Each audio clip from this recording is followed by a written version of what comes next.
নির্বাচনী প্রচারণা শুরুর পর থেকেই পাবনার ২টি আসনে হামলা, ভাঙচুর ও বাধার ঘটনায় সুষ্ঠু ভোট নিয়ে শঙ্কা প্রকাশ করেছেন ভোটাররা। পাবনা ৩ ও পাবনা ৪ আসনে জামায়াত ও স্বতন্ত্র প্রার্থীরা অভিযোগ করেছেন, বিএনপি প্রার্থীদের কর্মী সমর্থকরা পরিকল্পিতভাবে তাদের প্রচারণায় বাধা দিচ্ছেন।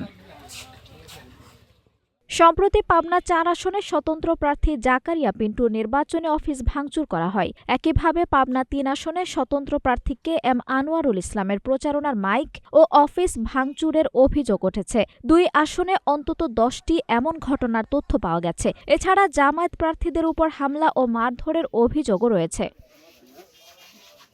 পাবনা ৩ আসনে বিএনপি মনোনীত প্রার্থী হাসান জাফির তুহিন মনোনয়ন না পেয়ে স্বতন্ত্র প্রার্থী হয়েছেন সাবেক এমপি KM আনোয়ারুল ইসলাম।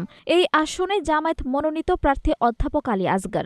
অপরদিকে পাবনা ৪ আসনে বিএনপি প্রার্থী হাবিবুর রহমান হাবিবের বিপরীতে স্বতন্ত্র প্রার্থী জাকারিয়া পিন্টু এবং জামায়াত প্রার্থী অধ্যাপক আবু তালেব মণ্ডল প্রতিদ্বন্দ্বিতা করছেন। দলের বিরুদ্ধে প্রার্থী হওয়ায় স্বতন্ত্র প্রার্থীদের বহিষ্কার করেছে বিএনপি।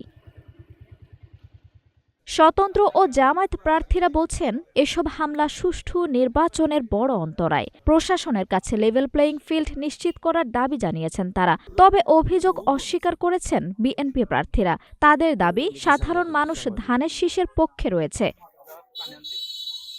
এদিকে রিটার্নিং কর্মকর্তা জানিয়েছেন, অভিযোগগুলো তদন্ত করে ব্যবস্থা নেওয়া হচ্ছে। আইনশৃঙ্খলা বাহিনী মাঠে থেকে শান্তিপূর্ণ নির্বাচনী পরিবেশ নিশ্চিত করতে কাজ করছে। পাবনা ৩ আসনে মোট ভোটার 4,86,804 জন এবং প্রার্থী রয়েছে ৮ জন। পাবনা ৪ আসনে ভোটার 4,44,168 জন, প্রার্থী রয়েছে ৭ জন। আঞ্জুম হক আরবি, নাগরিক প্রতিদিন।